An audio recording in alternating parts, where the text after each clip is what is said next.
Good evening. Woo! I can see you all the way back there. Can you see me? Yes. Woohoo! Welcome. I am so happy to see this crowd here. This is the beginning of the next 2 hours and 15 years. We are here to get some shit done, as I've heard a former U.S. ambassador say, and this is such an important night for us all to be together. Such historic action took place this weekend when 193 countries agreed together that they have a development, prosperity, sustainable growth framework and agenda for the next 15 years. And they said they need help, and we're here to help. I know everyone who's in the room is here because you share that vision, you want to be part of it, and you know that we're not going to get there with the old ways of doing things by just waiting for governments to pass on aid. We need everybody involved and everybody at the table. So that's what led to this idea to celebrate the end of the Sustainable Development Goals Summit with both a celebration and a recommitment to move forward and get some work done. So I want to first thank my co-hosts. I'm Kathy Calvin from the UN Foundation. Also the UN, sorry, I'm actually pretty tired tonight. The UN Non-Governmental Liaison Service and Project Everyone, who made it their mission to tell everyone about these goals. And we've got some government partners who've come together to celebrate this with us and to commit to also finding innovative solutions as we work forward. The United States, Brazil, Kenya, Estonia, and Chile. And many other governments who are supporting the work that we're doing here. The United Arab Emirates, Israel, Fiji, Liechtenstein, Somalia, Singapore, Vietnam, and Japan. Pretty diverse.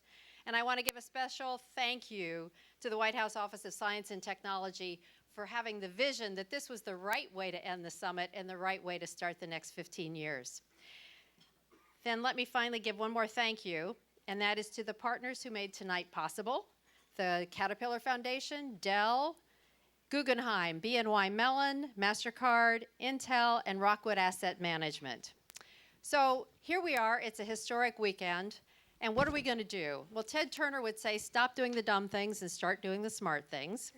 And he would also challenge us, as he does every day, everyone can make a difference, and anyone can make a difference, and everyone can. And that's really why we're all here. We all have something to bring to the table, and you're going to hear about some pretty special ones tonight. It was amazing when we thought about asking around to see, are there some innovations out there already? And I think you're going to hear in a few minutes, not only are there, but there's some amazing ones that will make a difference in the way we move forward into the next few years. What usually people say at this point is, okay, now we've got the goals, now for the hard work. Come on. This is going to be the fun part. This is the exciting part. This is the amazing part. We've got work to do, but we know it's going to be a lot of amazing stuff that's going to happen. So I want to say we wouldn't have gotten here without an old friend of mine who I've known from way, way, way back. She was a trailblazer even when she was tinkering in her dad's shop. She is now the U.S. government's Chief Technology Officer. Megan Smith is a revolutionary. I'm not really sure if they knew what they were getting in for at the U.S. government when they brought her in from Google, but you will find out tonight as she leads us through a really exciting discussion of the many opportunities we have ahead and some of the most exciting innovations that came forward when we set out a call to join us. Thank you very much for being with us, and over to Megan Smith.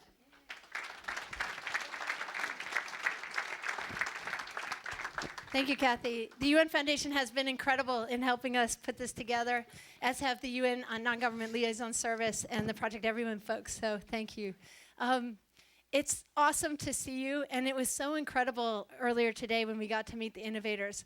I don't know if everybody's aware how we got to today, but the idea we had was, how about on the very first day, as we ratify the goals, and we have our global goals, which I love as a techie, I love having goals, that we start solving them right away in the evening, and that's what we're going to do with all of you. So the beginning of the program, we're going to hear from 14 innovators. These are women and men who have come from 6 continents One of them just arrived about 2 hours ago from Nigeria.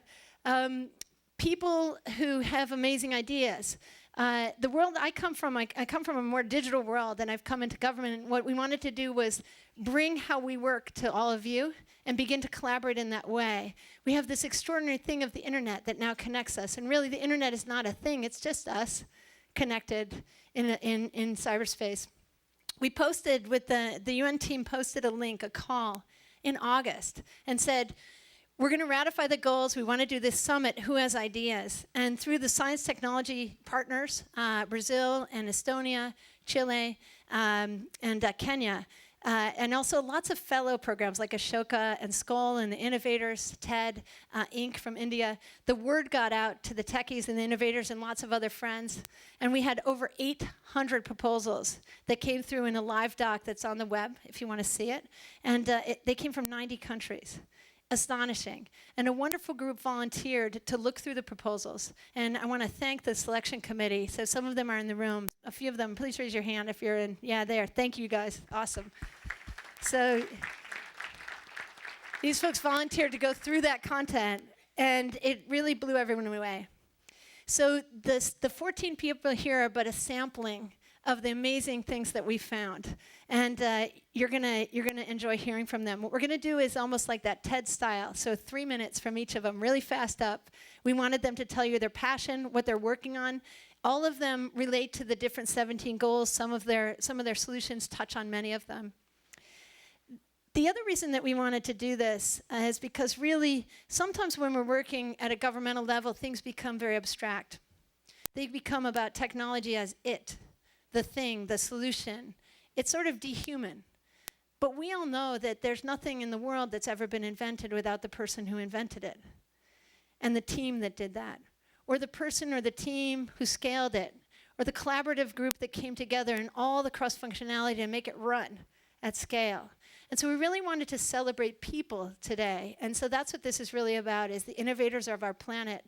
And I'm really thankful to the selection committee to paying deep attention to making sure that there were people who represent really humanity. So people from all different backgrounds and age groups and men and women and really the diversity of our planet. Because really, talent is everywhere.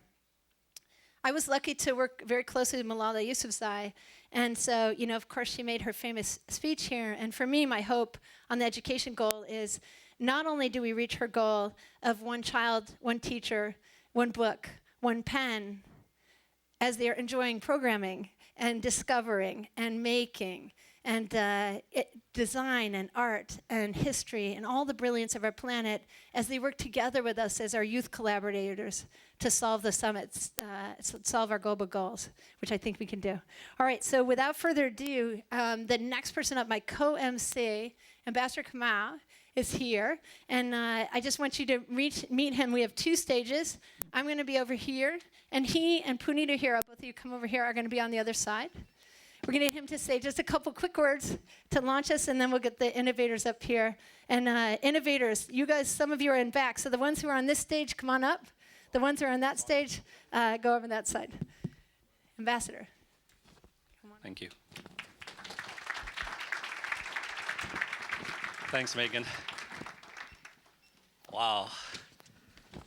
This is really weird. It's not what we do normally here at the United Nations. We don't deal with solutions. No, I didn't say that. I take it back.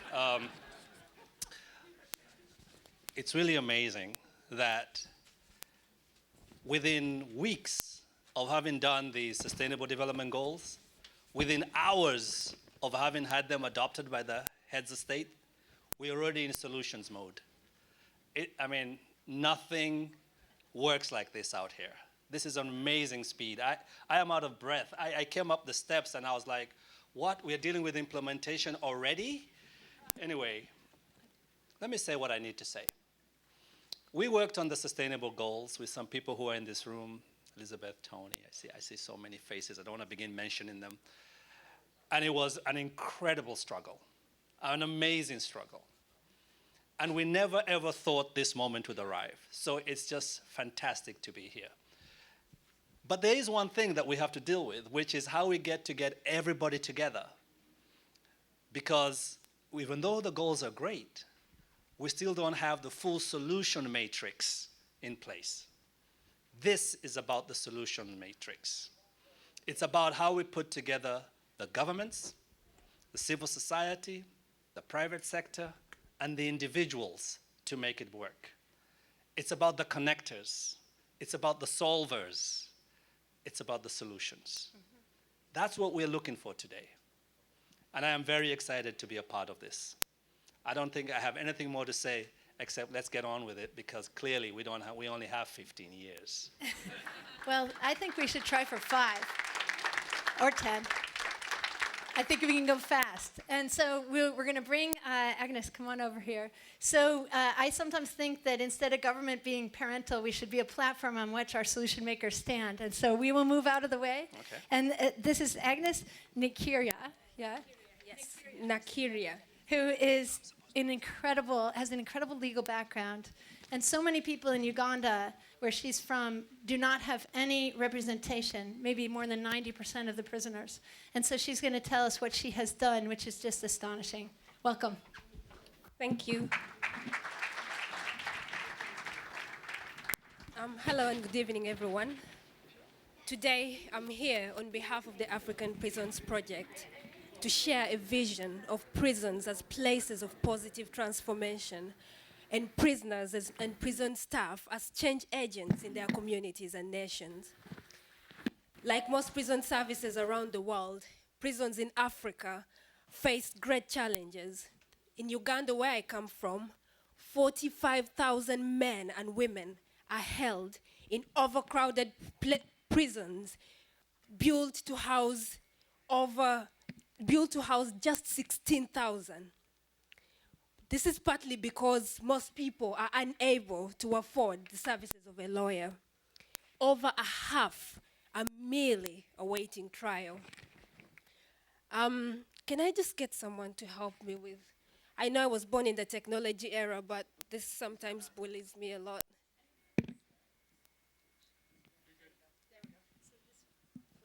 Thank you. Thank you very much. As I mentioned, in Uganda today, over 45,000 men and women are held in prisons built to accommodate just 16,000. Most people are unable to afford the services of a lawyer. Today, I'm here to share with you how our solution, with its proven record of success, can serve as a model for the world to transform its prisons into incubators of true, positive, and lasting reform. For example, Susan is one of our students supported by the African Prisons Project to study law. She was the lead petitioner in a 2009 landmark case that led to the abolition of the mandatory death penalty in Uganda. She has become a leader of reform and rehabilitation in her prisons. Her fellow inmates rely on her for legal guidance and support, and she aspires to promote the rights of women upon her release. Otim is a prison officer trained by the African Prisons Project as a prison human rights advocate, providing basic legal advice and support and liaising on behalf of our inmates who are unable to afford the services of a lawyer. With their support, 1,300 inmates have been released who had been awaiting trial for a very long period of time. Moses is an ex-inmate and a recent graduate of law. He is serving as a member of the unit disciplinary court in the army. Our students have made significant impact. They have supported and provided legal counsel to 638 people. With the support of the University of London, law firms, and the judiciary, we are making significant widespread impact. Today, we ask you for 3 things. First, we ask that you invite us to your countries to train and equip change makers and future leaders in your prisons. We ask you to fund us to support the training of more prisoners and prison staff to ensure that they address the legal, health, and access to justice needs and education needs in their communities. we ask you to speak to policymakers in your countries to convince them to invest more into education and leadership programs in prisons. Thank you so much for your time and commitment to collaborate, and I look forward to speaking with you and sharing with you about the fantastic stories that we have. Thank you.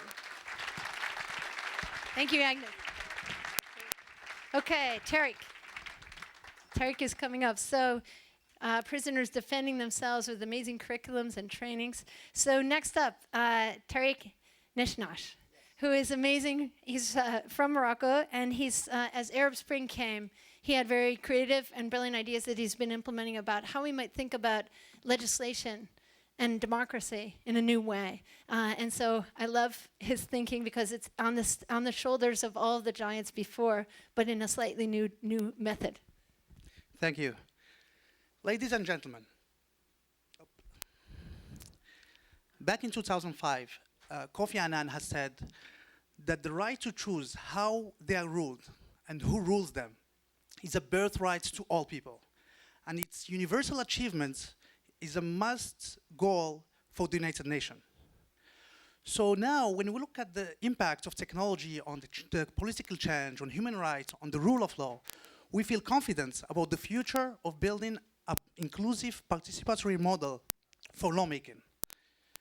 Back in 2011, there were street protests in more than 80 countries. And that's not only in the Arab world, but also in places like Spain or the US. The fact is, the society is changing so quickly, yet the governments are not keeping up. I remember in 2011, I worked with hundreds of thousands of protesters claiming the change of the constitution. And I had one concern. How can we make sure that the new constitution reflects the real voice of the people?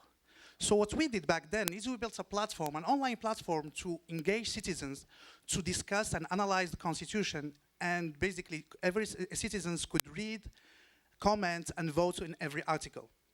What we got there, within 2 months, 200,000 Moroccans participated in platform, committed 10,000 comments, and basically, just to get perspectives to numbers, 200,000 is higher, is bigger than the community of membership of a political party in Morocco. And so basically to evaluate the impacts, 40% of the recommendation of the platform exists today on the new constitution. Built in on that, earlier this year, we decided to build a solution, a generic solution, to make it very easy, very simple to discuss any law in any country. That solution is called Legislation Lab. Legislation Lab is a platform for citizen participation for the legislative process. It enables in few clicks to generate a website to discuss any law in any country, basically based on any sets of languages. Within 6 months of its launch, we are already supporting 9 languages, and we're getting solicited by 16 countries. Basically, for example, like in Chile, a local NGO is using the platform to discuss the constitution, the 1980 Pinochet constitution. Another example is in Iraq, where we are dealing with the marginalized groups, where basically we are dealing with the minority rights and what the minority rights, the minority groups are defining as minority rights. I mean, to be humble, we are dealing with a lot of challenges, but we are confident that there are solutions if we persevere to have a solution that is engaging, that is inclusive, and that is more impactful. Basically, what I'm presenting here today is a technology that enables participation in legislation. Ladies and gentlemen, what you really need today is a space for collaboration between technologists and policymakers to mainstream this solution for government and for UN agencies. Thank you.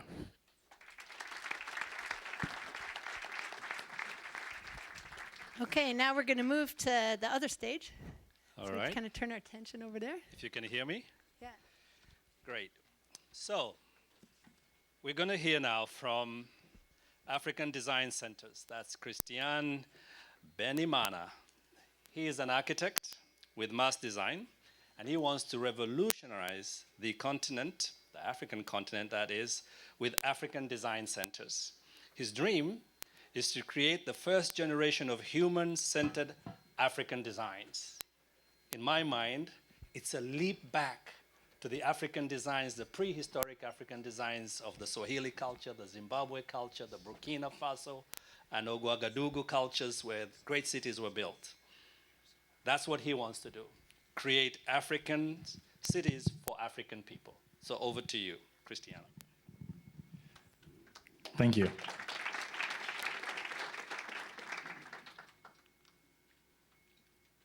The slides are not good. Okay, cool.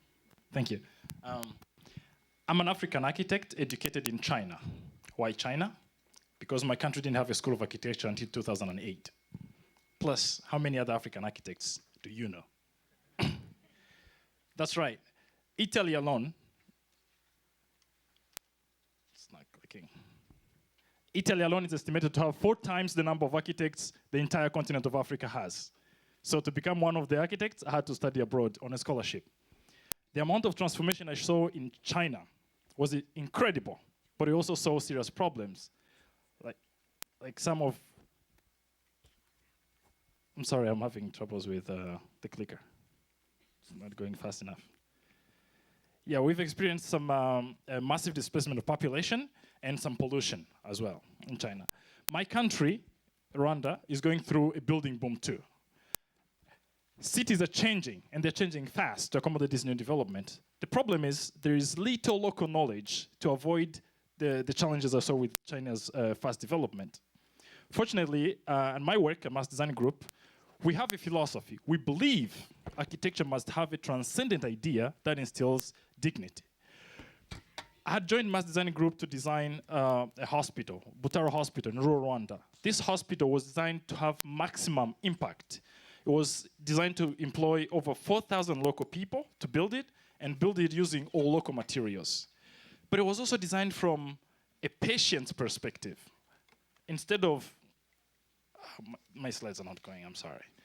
Instead of patients looking at a room full of other sick people, they have a view to the outside, they have a window and a view to the outside landscape. This hospital makes people healthier, it's good for the environment, and brings dignity to this community.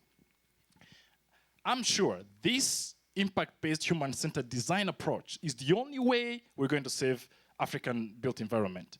Because think about it, Africa's urban population is going to reach 1.2 billion by 2050. We have to create the first generations of human-centered African designers to build Africa of the future. Why? Because my country is the fastest, most densely populated in Africa. It needs the first generation to help design and build,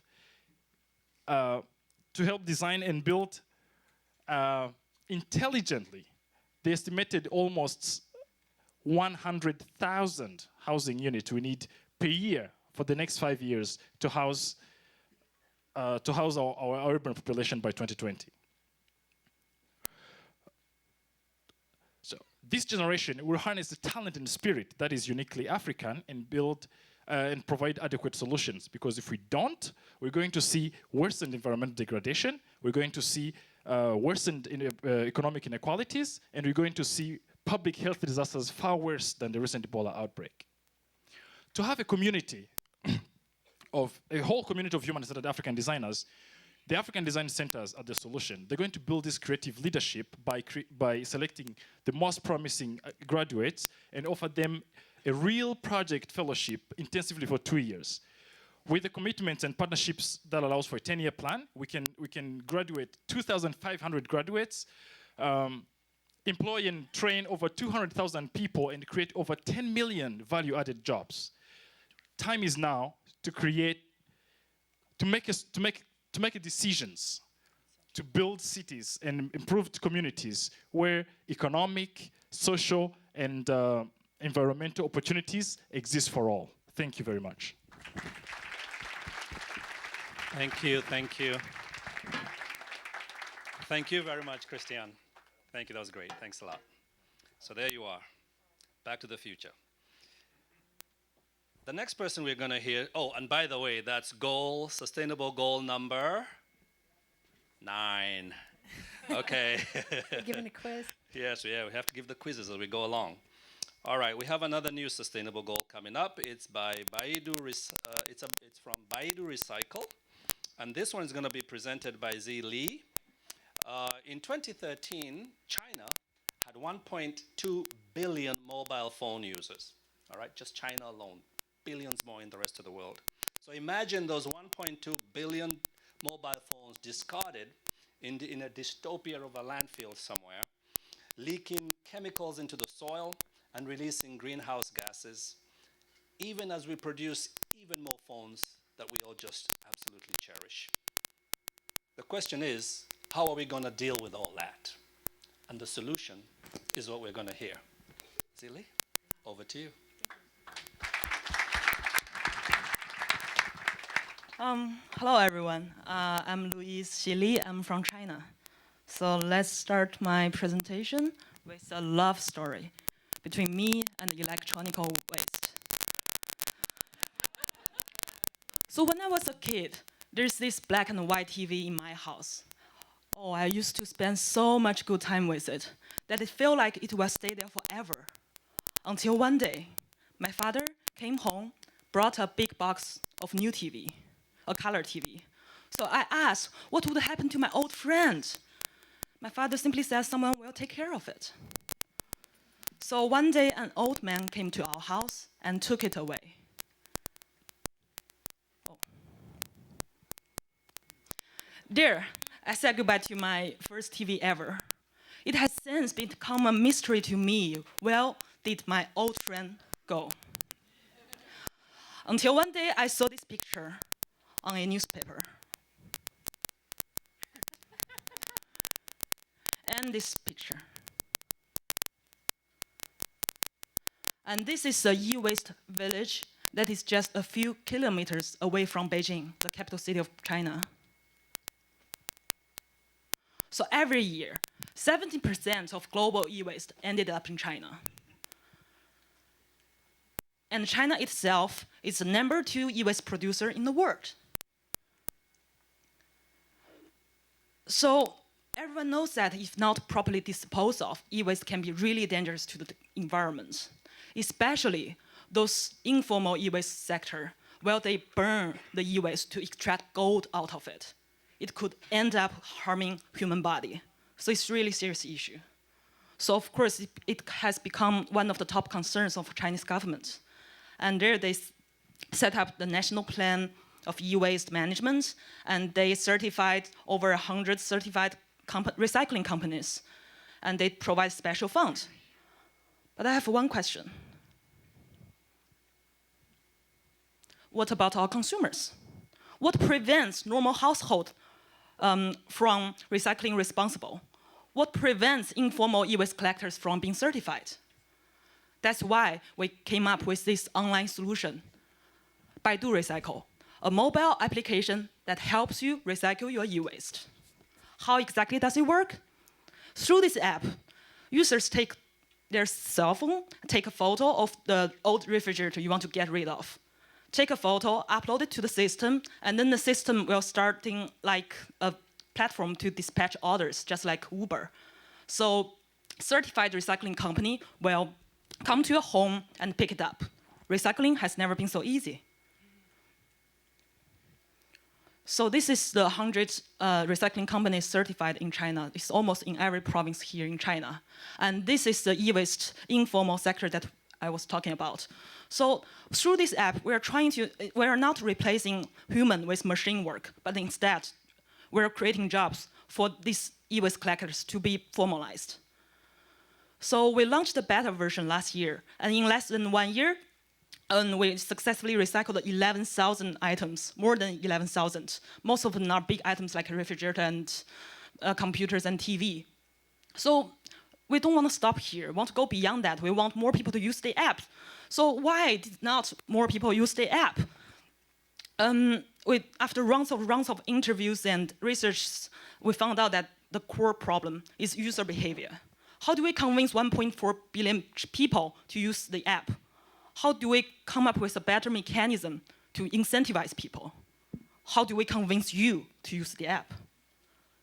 So that's why we created this e-waste alliance to include everyone in the field to contribute to this development issue. And we're talking about everyone, government, academia, CSO, private sector, everyone. So the e-waste problem is important to China as well as to the whole world. So please join us with your ideas and connections, and together we can make a better world. Thank you. Thank you. Thank you, Zili. Great stuff. All right, thank you. That, ladies and gentlemen, is goal number 12. Consumption and production. We've got to change our habits. So let's move on. A little segue, though, before I move on waste management, because I learned this along the way. The Germans love their cars. The biggest industry in Germany, almost $400 billion now, is the car industry. The second largest industry in Germany is waste management. And it's growing faster than the car industry. So clearly the number one industry that's going to drive the great German economy is going to be waste. So Zili, you're in the right business. Amazon Fab Labs. Ever heard of them? Yeah. That's Benito Juarez. Benito came from the Peruvian Amazon. His family moved when he was 16 to Lima, the capital city. And there he saw the juxtaposition of, or at least realized the juxtaposition of the freedom of the Amazon against the suffering of the city. And that led Benito to explore the idea of inclusive innovation. And he is the founder of the first Fab Lab, a digital fabrication laboratory in Lima, and had a hand in establishing Fab Labs in Brazil, Mexico, Argentina, and Colombia. Over to you.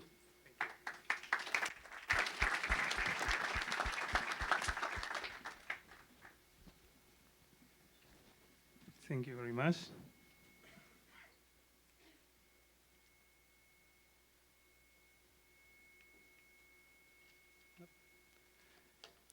I grew up in the Peruvian jungle, the most biodiverse territory on the planet, where nature inspired me a special sensitivity and creativity.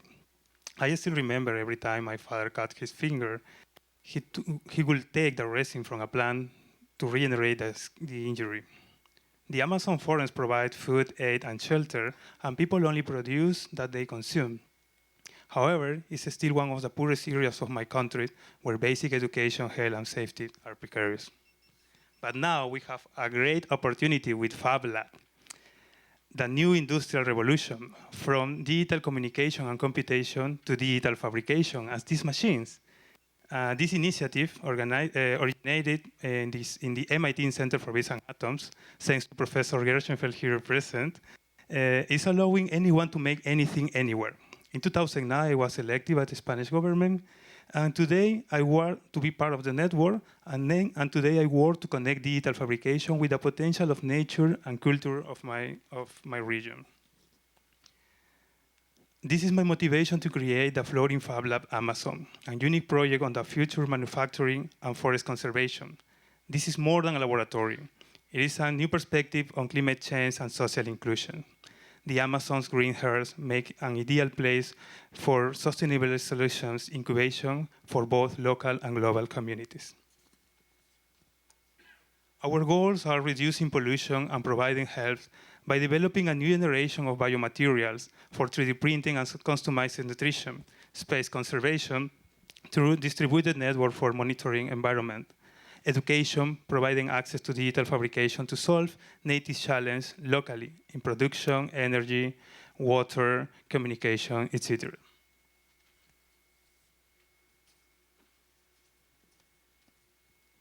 Indigenous local knowledge and global best practices together can create methods of synergy as eco-construction, new materials, environment adaptation, and new green economy. For example, the walking tree moves 10 meters in 30 years, adapting to a shifting ground. We are making walking house to adapt homes to the rivers. We need your support to make this project real. We expect to start the construction of the first pilot next year to cover 5% of the Amazon River. For the initial structure and the lab equipment and its staff, we need $2 million of support. Then we invite you to help scale the project to 20 fab labs distributed along the river to cover the 100% of the Amazon River for both local conservation and global sustainability. And finally, I would like to invite everybody here to join us, to the jungle and to join the Floating Fab Lab. Thank you very much. Wow. Phenomenal, phenomenal. That's just phenomenal. Back to you, Megan. Okay, thanks, Kamal. I was lucky to be in school with Neil, who's here, and he teaches a class how to make almost anything. And it's amazing when you start to learn how to make all the things that we have in our homes and our pockets. And this idea from the Fab Lab community, of which there's hundreds of Fab Labs around the world. If you've never been to one, I encourage you, find the Fab Network, a community of makers all over the planet, and visit one of the Fab Labs, make one of your own. Make sure there's one in the school where your children are and where your neighbors' children are.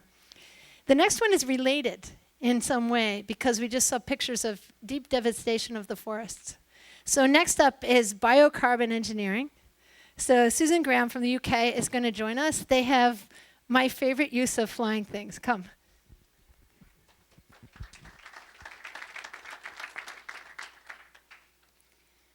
Every year, over 15 billion trees are destroyed. And despite heroic international planting efforts, a net loss of over 6 billion trees remains. And this is not just a loss of trees. This is a loss of biodiversity, of resources, of carbon storage and jobs. And so last year, at the UN Climate Summit, a commitment was made to restore 350 million hectares, which is around the size of India and equates to about 300 billion trees. But the problem is, we're not going to achieve this goal with our current planting techniques alone. They need help. So we asked ourselves the question, how can we increase the planting rate while simultaneously decreasing the cost? From a tech perspective, we noted some really powerful emerging technologies, things like unmanned aerial vehicles, or UAVs, remote sensing, robotics, and machine learning.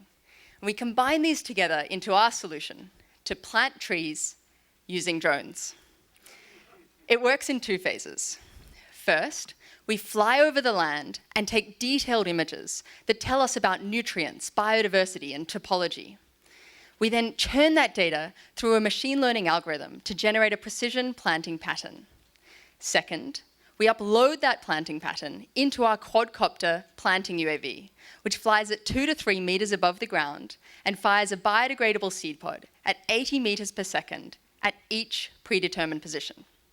The seed pod penetrates the soil, is activated by moisture, and contains all the nutrients for healthy tree growth.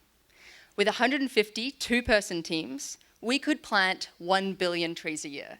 And this has the potential, this has the potential to scale to tens of billions of trees. So this is at 10 times the rate and just 15% the cost of hand planting.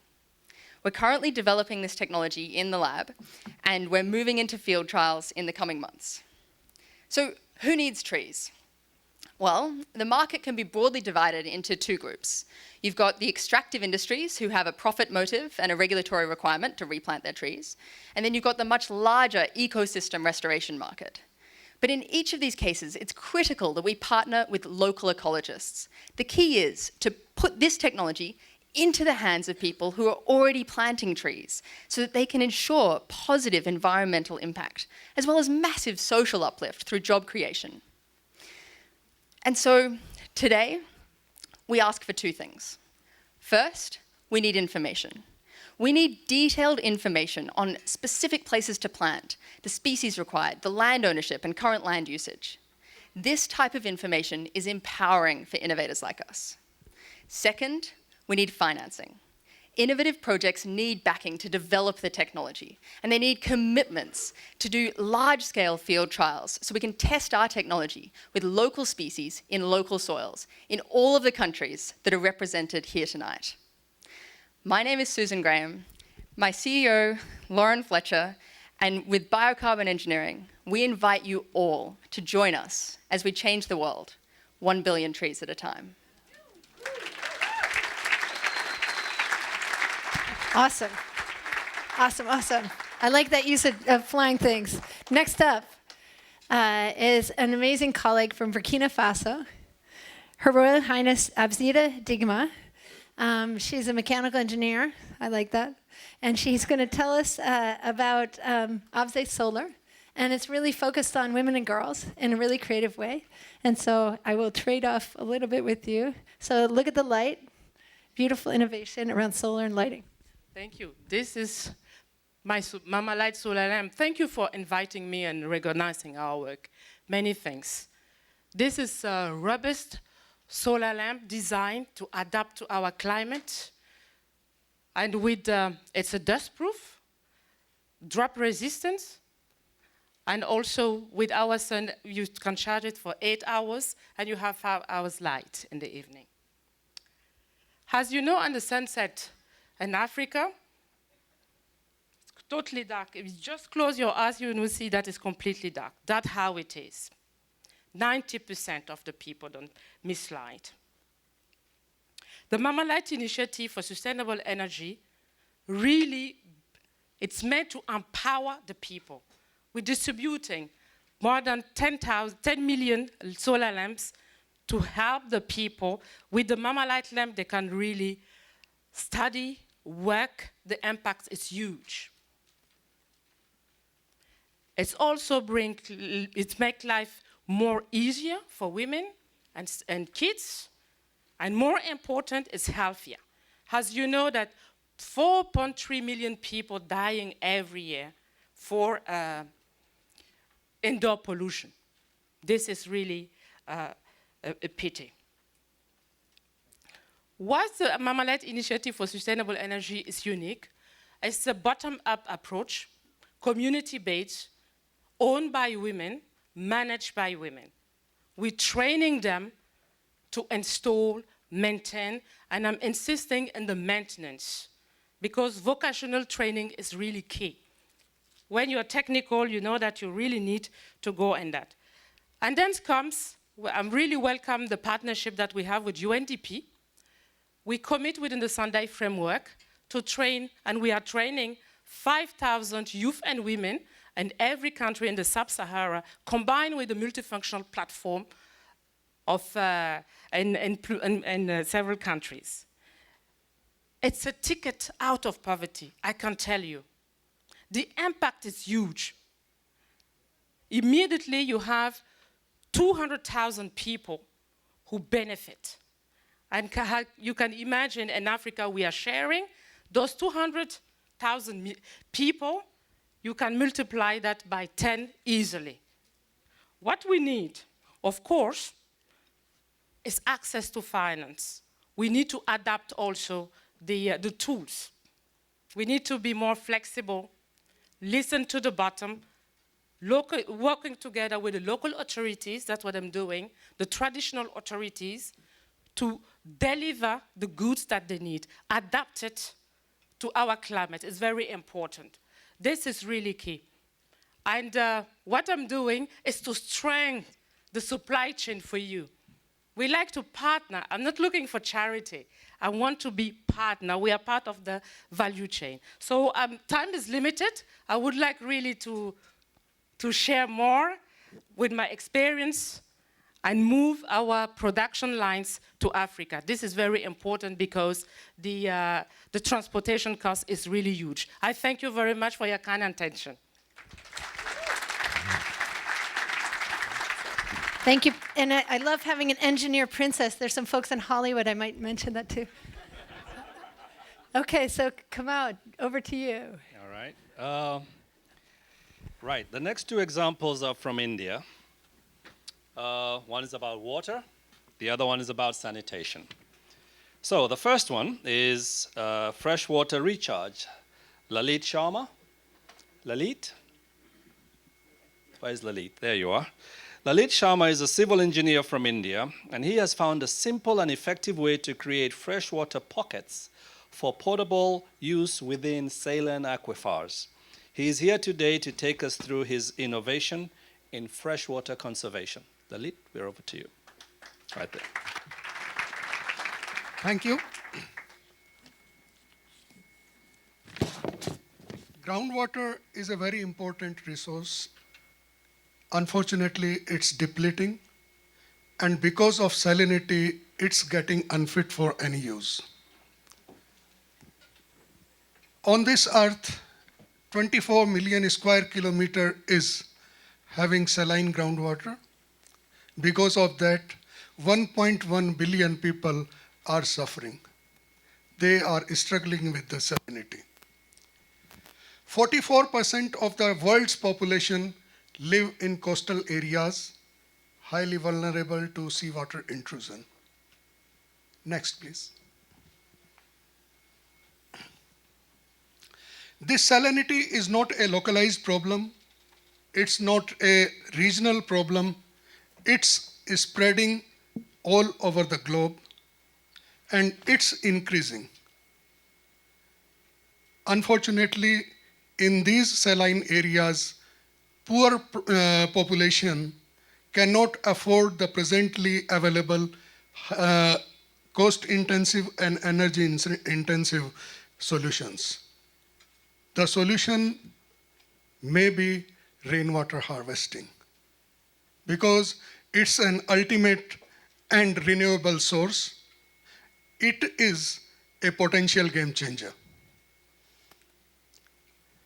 The issue with the conventional rainwater harvesting system is when you recharge the rainwater into the saline aquifer, ultimately it spreads over a large area, and it forms a thin layer of fresh water over the saline water. It is very difficult to extract this thin layer without getting it mixed with the saline water. So there was a need of innovating something that it does not spread, rather it forms a pool of fresh water.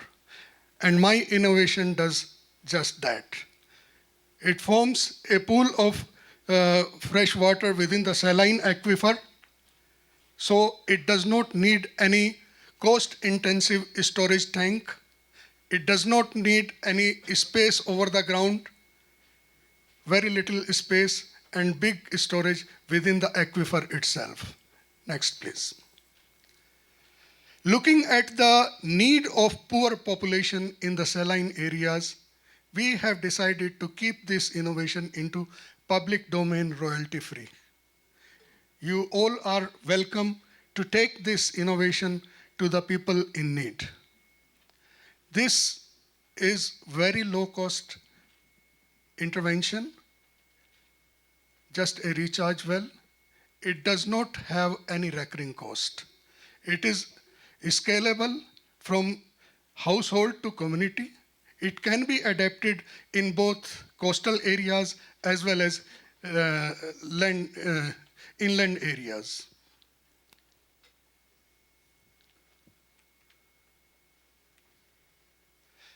We have already implemented this, and it is successfully working in institutional, household, and agriculture settings. So friends, I request you all, please, being a small NGO, we have limitations. But if we can come together, we can take these sustainable solutions to the people in need and make their life easy. Thank you. Thank you very much, Lalit. The thing with engineers is that they think everybody's as smart as they are. I would love to know how that solution works. I have a place I could use it. The next example, as I said, is also from India, and this one's built around sanitation, and we are talking about a company called Banka Bioluz. Namita Banka, a former jeweler and a budding social interpreter, decided in 2008 to take on the challenge of sanitation in India. That's no small feat, I suspect. After a short stint with a toilet company, to better understand the industry, she came up with the idea that will help revolutionize sanitation in her country. Today, her and her husband and business partner will present on our behalf. Is the husband here? All right. Please.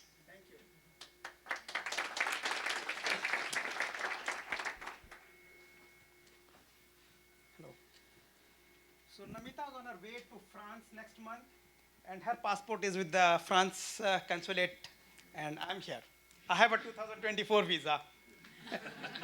Thank you. Visas. So the statistics are scary as far as sanitation is concerned. Still not? Yeah. I would not like to talk about the billion numbers in terms of access to sanitation or open defecation. India represents almost 60% of the, India represents nearly 60% of the population of open defecation in the world, and it's a scary scenario. Added to that, the recent MDG assessment by WHO and UNICEF that has put burden of sanitation more. So 91% of the global population has access to clean water, whereas it's only 68% which has access to sanitation. So the added burden is all the more on sanitation. So that's the solution of not having lack of access to sanitation. The BioLoo, which comprises a toilet cabin, a multi-chambered metrized biotank which holds the bacteria, and it treats human waste at source. It's an unsewered, non-networked, decentralized treatment facility. Right? And here are the details. So you have a modular structure, a knockdown unit kind of. We take it and assemble at the site. Everything happens within a day. And Namita has designed it, so it's a patent pending technology. The biotank or the bacterial culture, it has been patented by the Indian Defense. It had primarily come up for the soldiers across the borders where the treatment facility was not there. So they had invented it for the Indian soldiers, and we are proud to associate with it to take it to the civilian population. It's an anaerobic digestion process, completely sealed tank, and the bacteria that treats the human waste, and we'll see the process. So as the human waste, the fecal matter passes through the different chambers, it treats the human waste. So quickly, huge impact, varying settlements, schools, households, military, refugees. In schools, we partner a lot with the companies under their CSR programs and provide sanitation systems. In the trains, that's one of the good solutions. Not many of you may know, but the Indian trains have open chute system wherein the fecal matter drops on the tracks. And this is a unique scenario wherein the non-user benefits a lot. So there are a lot of low-income families that stay close to the tracks, and they benefit a lot by the system compared to the passenger himself or herself. The technology has great utility and vitality across the world, and we are keen to take it abroad. It's a very simple solution using a bacterial culture that would treat the human waste at source. So we have done some mathematics, and to install around 1 million BioLoos across 5 years, $20 million is the investment. Right, thank you. This is a school. Thank you very much. Back to you, Megan. Terrific. Thank you. Okay. So next up, where is Bart Wegens? Here. So Bart is from Belgium, and he's knowledgeable about rats, and he has a very creative ideas already in scale around using animals as partners in several humanitarian areas. So welcome.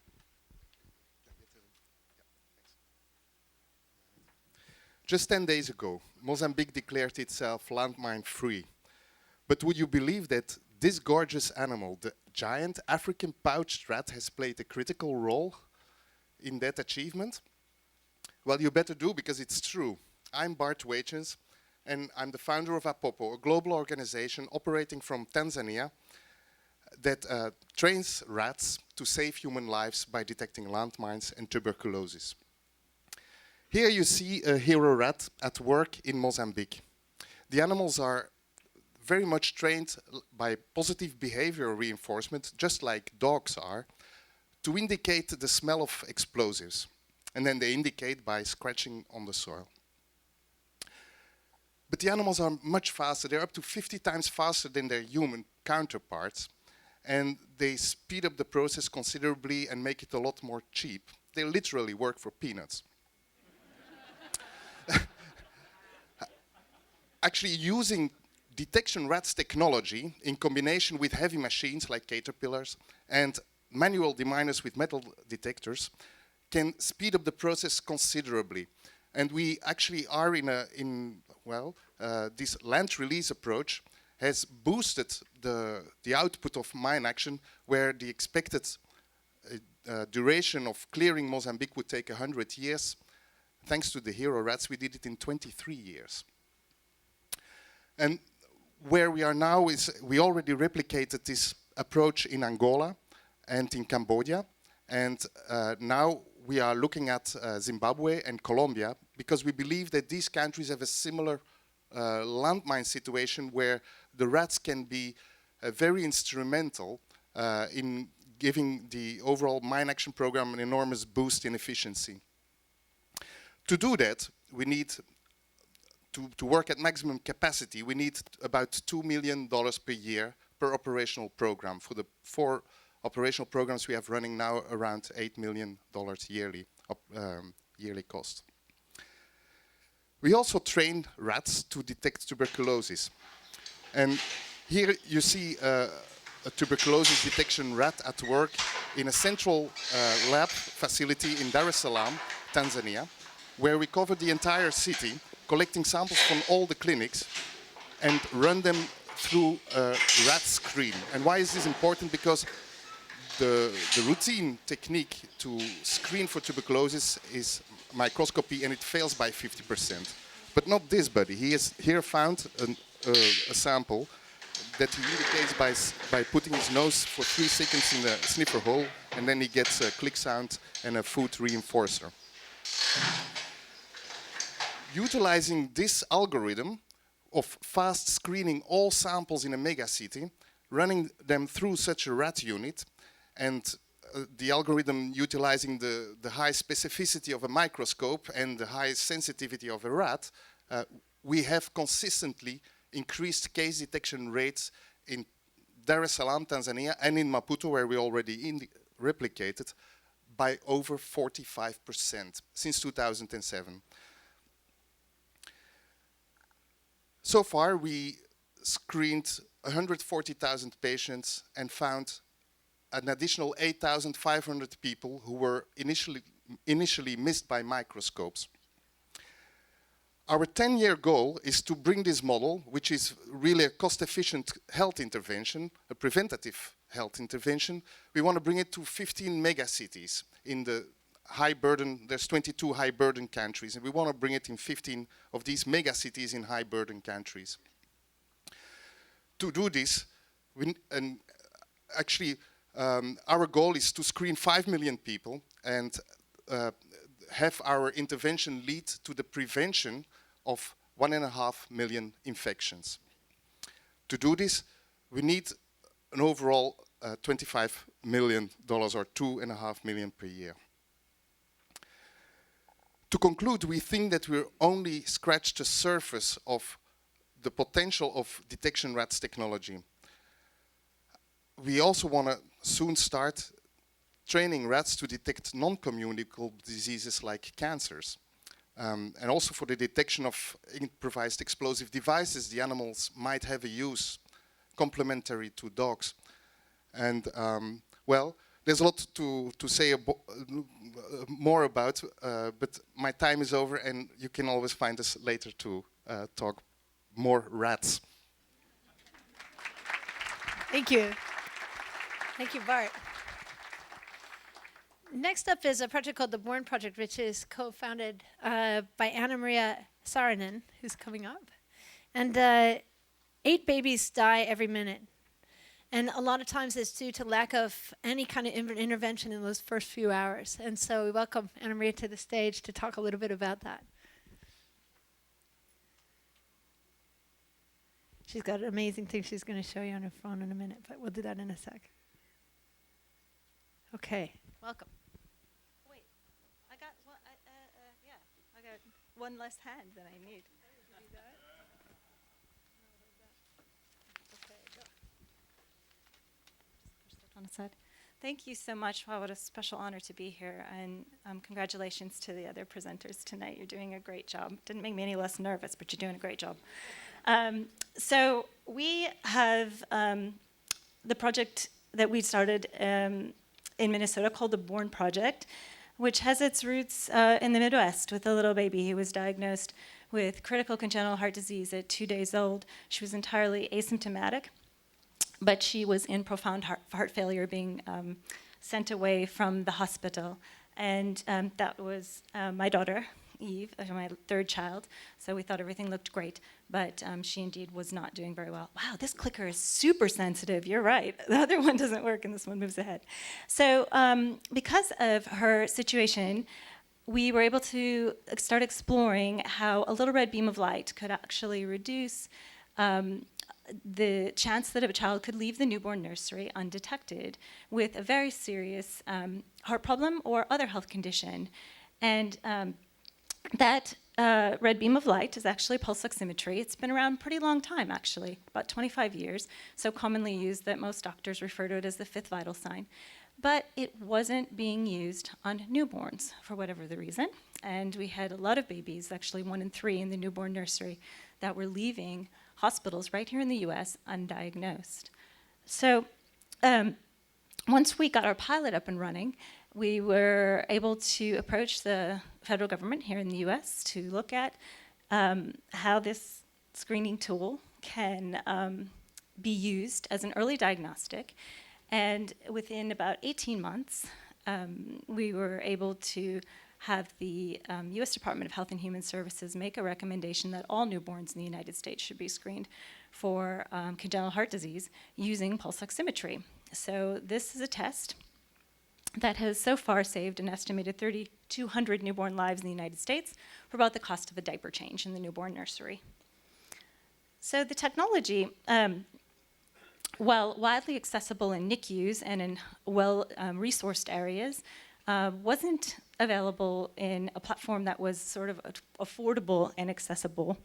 And we were able to team up with industry to co-launch and co-develop the world's first mobile phone pulse oximeter. That reduced the cost of pulse oximetry screening considerably. It was a 10x solution, basically brought down the cost by tenfold, and increased access by, they're just sort of jumping ahead on their own, and increased access by 10 squared, so about 100-fold. Getting it into the field has been just a really an incredible opportunity for us. This is from last week in Sichuan province, where we are already in implementation.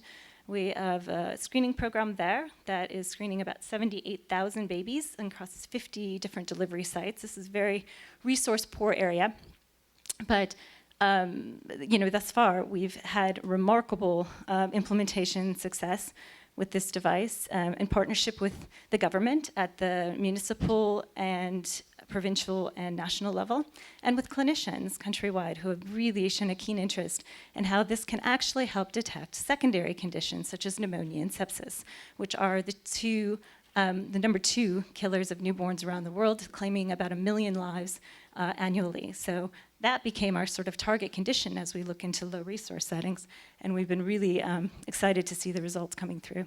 So data collection and data communication have been a critical part of this project. That's the beauty of a mobile health platform.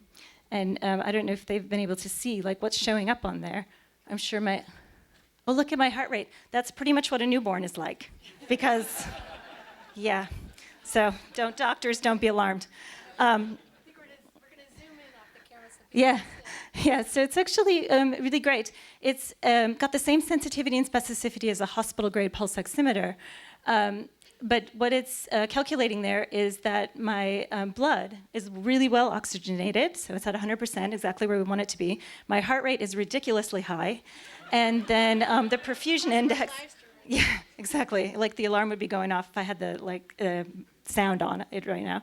But then if you just click on the middle button, what it does is monitor over any given time. We can send just the screening result or the like 1 hour, 6 hours monitoring on a baby who might seem ill.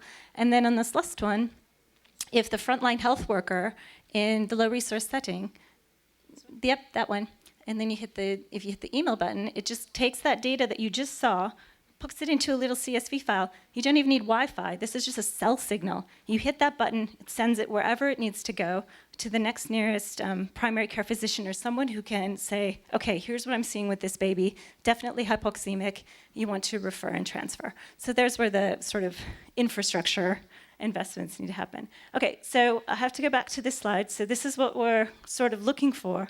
A $2 million investment actually is going to, at this point, scale screening to about 10% of all newborns, so 13 million babies born each year.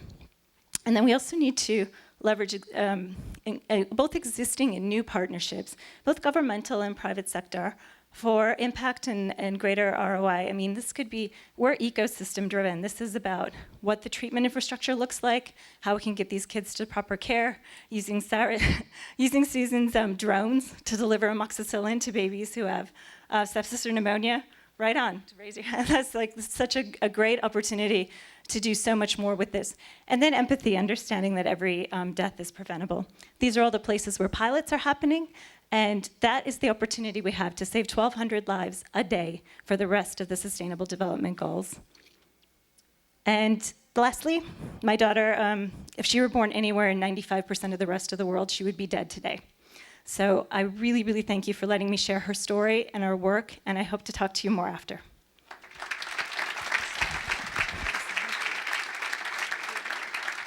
Incredible. So we're going to go over to Kamau, but I will say that we have 3 more amazing solution makers to hear from. And I want you all to know, for those of you who are new to events like this, we do them all the time. And I want you to join them more and more. Find the tech meetup. Look it up in your neighborhood. Look up the Startup Weekend. A Startup Weekend is an event that happens all over the world. The groups who want to do it gather on a Friday night, and a bunch of people pitch different companies and ideas they'd like to make. And then different people join teams, and they kind of hack them all weekend, and on Sunday night they present them. And that happens in hundreds of cities around the planet, like Fab Lab and that. So there's this group of invisible people to some other people, and we want them to reveal themselves. And so this kind of a hackathon or celebration or solution summit, we hope that will become a regular practice. So Kamau, over to you for our next up. Thank you. What's amazing is that when I used to work for UNICEF, I used to be a fundraiser. And Anna Marie, with that idea of yours, I could raise you your 2 million in like 10 minutes. It's an amazing idea, it really is.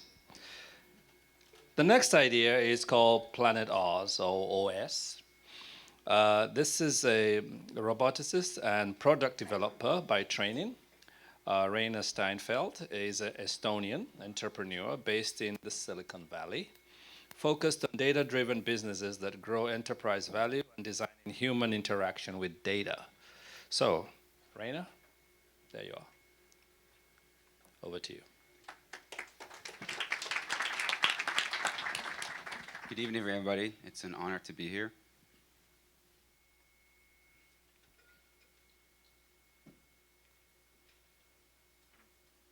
In 1998, former United States Vice President Al Gore introduced a concept called the digital Earth, a virtual planet that is geo-referenced, connected to the world's digital knowledge. In the past 15 years, we witnessed a quiet revolution in the deployment of sensor networks acquiring data from the atmosphere, oceans, and land. However, this data is often public and it's hard to find, access, and use. In 2012, I founded marineexplore.org. Starting with a small group of Estonians, we developed a search engine for public ocean data and a community for ocean professionals. We got data from 35 organizations and 40,000 devices around the world, and 8,000 excited community members asking for more. We learned that unless we go beyond the oceans, our unique approach would not be able to make a difference in the world. That's how PlanOS was born. PlanOS is a new revolutionary search engine designed for the next generation of digital Earth, delivering access to public data without moving it. Combined with PlanOS Toolkit, domain experts can work with software developers to create bespoke applications to solve some of their most pressing problems. So you may ask, how much data is out there? Nobody really knows for sure, but we know that our new system has indexed more data in the last 3 months than we did in the last 3 years. We hope that in not so distant future, we will be able to bring you that to your fingertips. So what would you do with better Earth data? Imagine all Earth data being interconnected, available to the creativity of the brightest minds of our time, from domain experts to software developers to the children that are just starting to explore the world. And PlanOS can provide solutions in affordable and clean energy, in combating climate change, in protecting marine ecosystems. For example, PlanOS has been used to develop many solutions, including a real-time data dashboard to increase the power output of an offshore wind farm by combining turbine data with local weather data in one system. Or, for example, replacing spreadsheets with real-time environmental monitoring for the offshore and maritime industry. Or, for example, using sound field analysis to reduce man-made noise in the oceans. Al Gore said that we need a digital Earth. I think what we really need is a planetary nervous system. Come and help us and join us to build a resilient, interconnected network that helps us to truly understand what the planet feels, and let's make decisions about the future and sustainable future today. Thank you very much.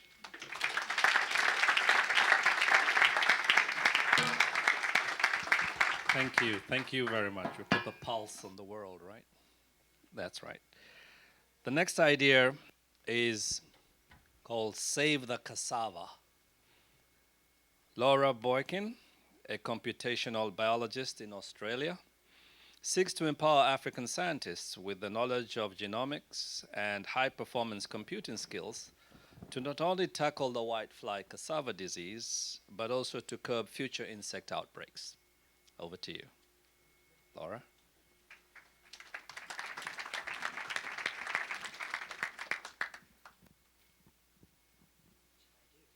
Okay, right. I'm praying to the clicker gods right now. All right, so whiteflies, with the Latin name Bemisia tabaci, are the world's most devastating insect pests. They have a global distribution, they all look alike, they transmit viruses, ultimately causing billions of dollars in damage each year. These whiteflies feed on the leaves of over 600 plants. It's during this feeding that the viruses are transmitted from the whitefly to the plant. And of the 600 plants that these whiteflies feed on, arguably the most important is cassava. Cassava leaves and roots are eaten by millions of people. Back. You listen to me. So, cassava leaves and roots are eaten by millions of people in South America, Southeast Asia, and many countries in Africa. In fact, 800 million people depend on cassava for their daily calories. You see, cassava is a poverty fighter. If a small-scale family farmer has healthy cassava, they can feed their families, and they have enough to sell at the market to generate income for important things like school fees, medical expenses, and savings. But cassava is under attack by whiteflies. Whiteflies are transmitting two devastating viruses, cassava mosaic and cassava brown streak diseases, and they ultimately kill the plant. So if there's no cassava, there's no food or income for millions of people. So our global team is dedicated to increasing the cassava production for the strongest women on the planet, the smallholder farmers in East Africa. 80% of the farms in East Africa are owned by women, and they're the sole focus of our research. And my goal on the team, or my role on the team, yeah, come on, is to use genomics, phylogenetics, and supercomputing to study the speciation of whiteflies. So we take individual whiteflies and we isolate their genetic information, and then we put this information into a supercomputer and we generate a phylogenetic tree. And phylogenetic trees can be interpreted much like family trees. interconnected lines indicate more closely related individuals. So this diagram shows that there are 34 species of whiteflies globally, and not one as previously thought. Identifying more species of whiteflies means that we need to protect cassava from more than one enemy. And this speciation information is given to breeders and other scientists and is used to give farmers resistant varieties to the correct species that they're encountering. Now, but generating these phylogenetic trees is computationally really intensive. So for example, for 19 samples, this many phylogenetic trees is the result. We have thousands of samples, so you can clearly see the need for supercomputing. So currently, collaborators from East Africa are coming to my lab, and this is slowing down our progress, right? They're having to travel to Australia, bring the flies, bring the data. And so one of the things that is definitely needed is we need computational biology capacity in East Africa. And a good place to start is here in Professor Lebobi Livingstone's Applied Mathematics group. These young mathematicians need opportunities. And we also need DNA mobile sequencing technologies and computers so that we can test for these whiteflies and these viruses in the field to prevent the spread of the viruses and the whiteflies. And we have regional facilities to do molecular diagnostics in these countries. So now it's time to add computational biology to the equation and mobile DNA sequencing technology so that we can not only prevent whiteflies and viruses, but also equip East Africa with the technology and the knowledge they need to fight future outbreaks. Thank you.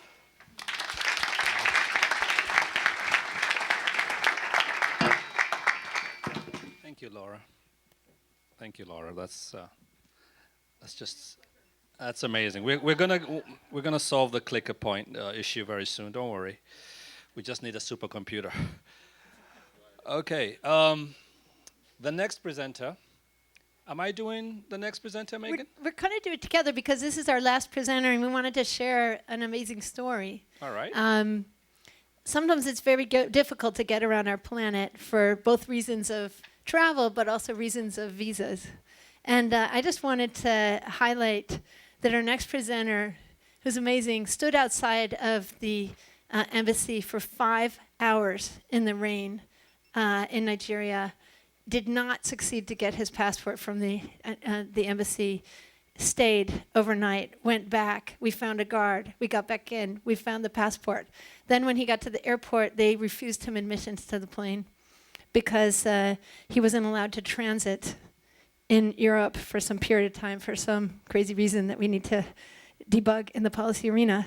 And he then eventually, with one friend here, where's Susan and Puneet, on the phones with him, encouraging him to stay, Susan here, non-government liaison service, the two of them got United Airlines to get him on the plane and got him to stay. And so it's our honor that you will join us at the Solution Summit as one of the greatest innovators for farming. And so back to you, Ambassador Kamau, to introduce him. There you are. It's tough.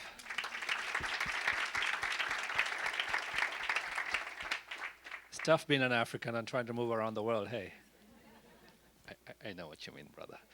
All right. Cold hubs, right? Cold hubs. Nyameka, this name's gonna kill me. It's, you're gonna have to say this name when you come in, Nyameka. All right, the last name. All right, so I'm just gonna say he's Nigerian.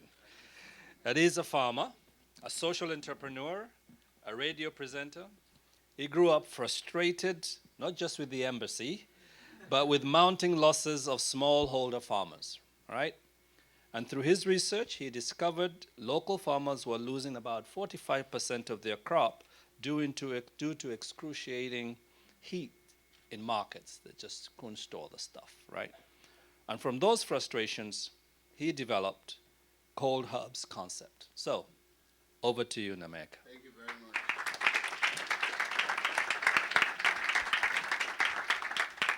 So my name is Nyameka Chidebere Ikegwonike. It's a very long name. And my last name in my language means somebody that talks too much. But I will not talk too much, actually. I was told to point this way. I'm a farmer, a radio presenter, and a social entrepreneur. But today, I'm not going to talk about those things because I will like to tell you a story. And the title of my story is that for the tomato, the clock is ticking. You see, in this picture here, I have Chibueze. Chibueze is a very young farmer, hardworking. Every day, Chibueze harvests about 8 baskets of tomato. But the moment Chibueze plucks that tomato from that tree, the clock begins to tick that tomato. What happens is that on my radio station, the smallholder farmers rural radio station I established 12 years ago, reaching more than 2 million listeners, we broadcast that day's commodity price. And Chibueze decides which market to go. But for him to go to that market, he has to call Eugene. The clicker really is not working. Then Eugene comes, and Eugene brings this van. Then Eugene starts to sleep. We think Eugene sleeps too much. But as Eugene is sleeping, because it takes time to gather the tomatoes. But as they are gathering it, remember the clock continues to tick for the tomato. Then Eugene makes this long trip of 8 hours arriving at the central market, where he hands over the tomato to Alex. First of all, Alex has this beautiful umbrella to protect his head under 35 degrees Celsius sunshine. It's very hot there. And he leaves the tomato. Then the clock continues to tick for the tomato. You see, 4 hours into that market day, Alex is running around. He gathers fresh leaves to try and keep the tomato safe. But there is nothing. There is no cold storage in the market. The clock continues to tick for the tomato. Then, by the end of that market day, Alex is tired. He dumps the tomato, and the clock ends ticking for the tomato. You see? And as a radio presenter, I go back and ask people, farmers, how was market that day? And they tell me that they actually lose about 45% of their harvest due to lack of cold storage. The thing is, reports are out there that says about 200 million smallholder farmers are affected by this problem, and they lose 606 million tons of food. In our world of so much advancement in science and technology, there is no need for those numbers, really. Just last year, we built a solar-powered working range, just a cold room, so well designed that it can be placed in markets and farms. And it is 10 times less than what you can get conventionally. And it's a very simple idea. So what people do, they just bring their baskets of tomatoes, and we transfer them into these plastic crates, and we stack inside this cold room, extending the shelf life. Extending the shelf life from 2 days normally to 21 days. But it's a business for us. So we still collect a little bit of money from them, 50 US cents, to store per crate per night. A simple model. And we are here, our goal is to eliminate those losses completely, increase their income, and have more nutritious food available, you see. Right now we are in Nigeria. We have 10 cold hubs in Nigeria, 50 next year. We want to expand to Kenya and to other parts of Africa. So what I'm really saying is there's no need for continuous post-harvest losses in perishable food. Invite us to your country. Let us help you people. Wherever you invite us, we will go. Let us eliminate these losses completely. That's the end of my story. Thank you, please. Thank you.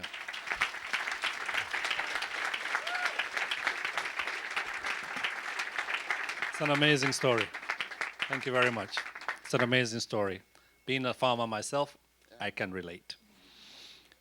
Okay. So we are almost done with the summit, but we've completed our solution makers for representing the over 800 folks who had sent us. So thank you to everybody who presented and rehearsed and kept on time. So on your table, find this sign. Look around and see if you can find this sign. Okay, so everybody should have a sign, and it will say something about one of the solution makers. This is Susan Graham with the amazing flying biocarbon engineering from the UK. So this table is going to be brainstorming on behalf of her for just 10 minutes.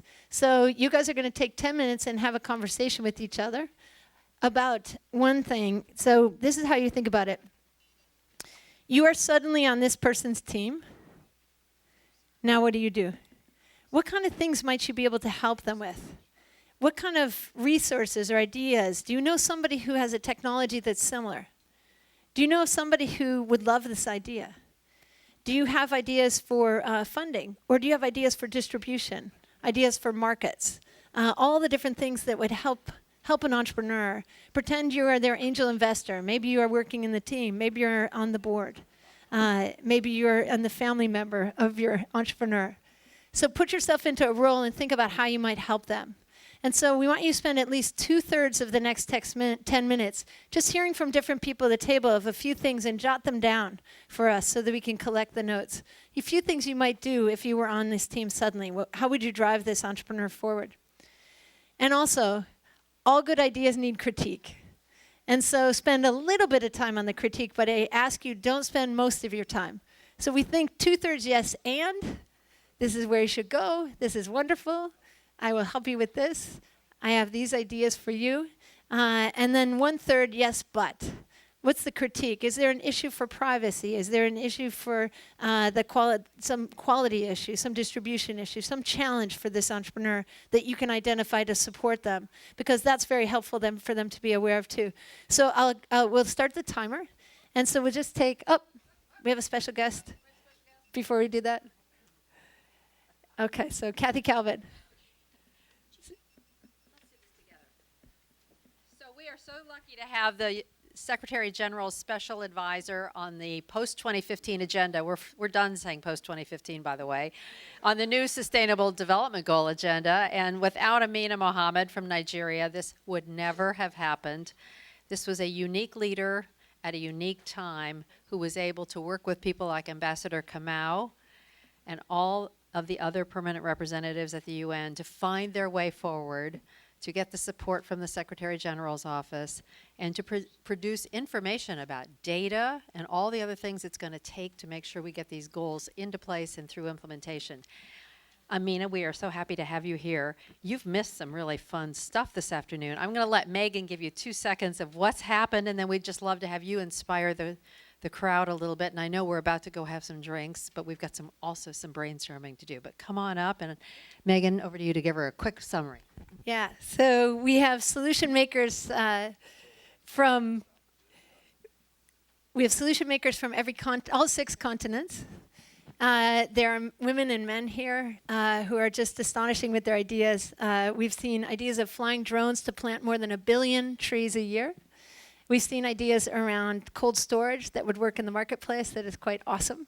We've seen ideas around biology and flies that could solve problems for cassava, and many, many more ideas. I'll stop there, but we'll brief you a little bit more. But I wanted to invite you up to just say a few words to everybody about the process. And the purpose of the Solution Summit, of course, is to begin right away. And that's why we're here all together supporting these incredible solution makers and also reaching out through the internet, through live stream, to everybody who sent us solutions who we couldn't fit in the room, but also to those who will help these and have solutions at home themselves. So welcome. Great. Thank you very much, Megan, and thank you, Kathy, and hello, everyone. I'm so sorry to be late, but I couldn't miss the closing of this summit because we had gavelled the adoption, but just to see the closing was amazing. I am unusually stuck for words. I think 3.5 years of finding the words to try to make this real. But yeah, you're laughing. It's just been an amazing journey, and it is a historic moment. It's the first time that you have negotiators agreeing something before, like the night before, 2 months ahead. And I think it was that process that involved all of you. I've heard from so many colleagues in the last hour the things that you've been talking about. And it's so exciting because people are engaged before we've even left New York. And I think that's what makes this also possible. We've got initiatives that have been set and commitments that have been made to health. They've been made to countries calling themselves to action. I've never heard government stand up and say call to action. It's usually civil society. So this is moving.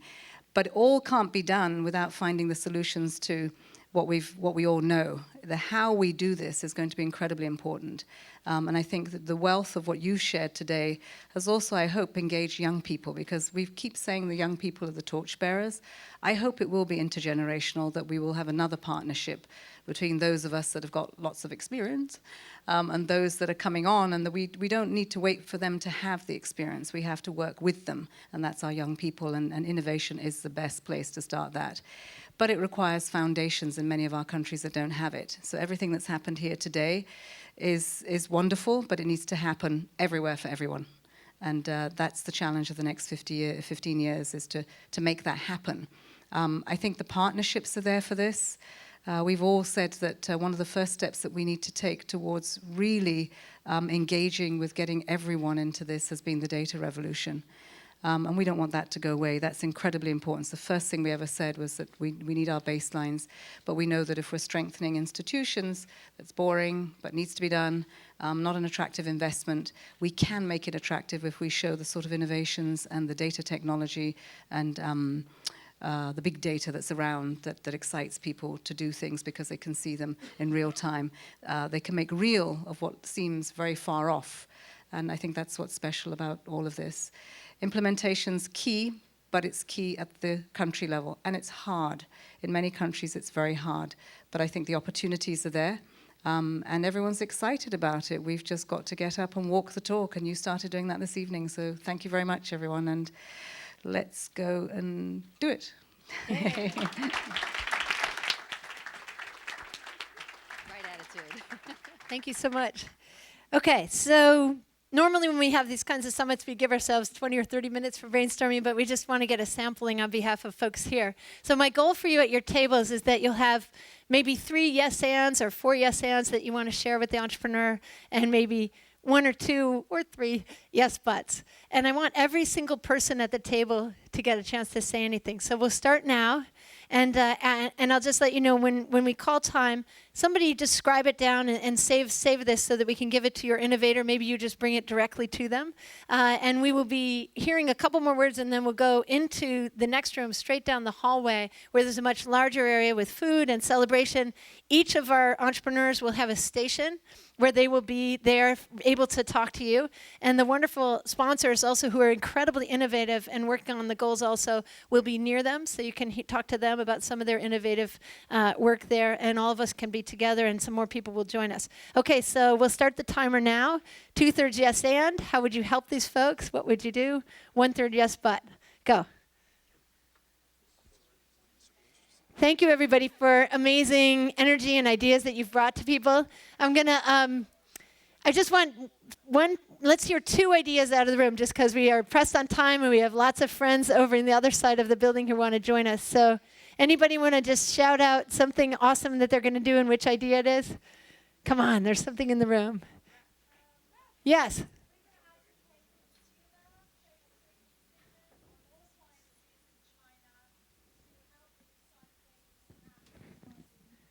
Awesome. Did you hear that? So we're going to have stickers that are biodegradable on all of the thing advertising, so that all of the e-waste is going to go into this service. Love it.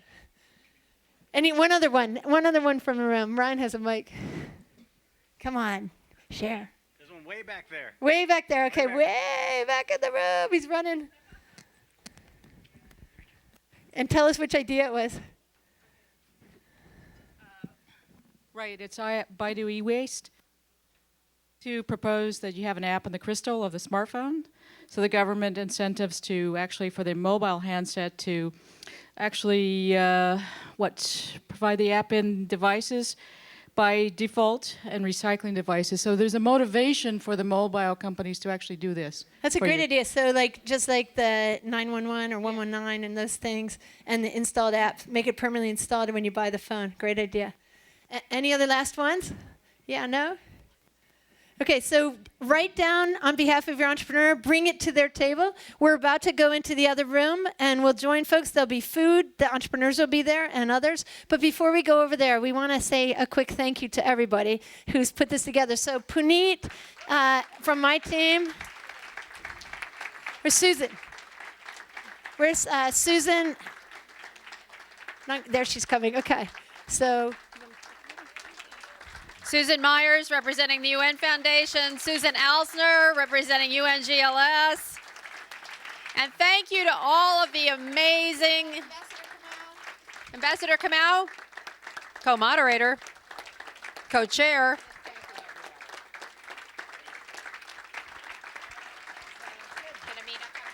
So this is a new way of doing things. I'll let you know that last night I saw an email from Europe. We have a refugee crisis, of course, and I saw this tech Fuji. 700 people already signed up on the Facebook app for a hackathon on October 1st and 2nd to hack for different solutions, Airbnb, these kinds of companies, and techies are coming together to support. So I'm telling you, teammates from the global leadership world, we techies and the scientists, we all want to get together. We want to work very tightly together, not just at times of war, but in times of peace. And we want to get these goals done not in 15 years, but much faster. Thank you very much.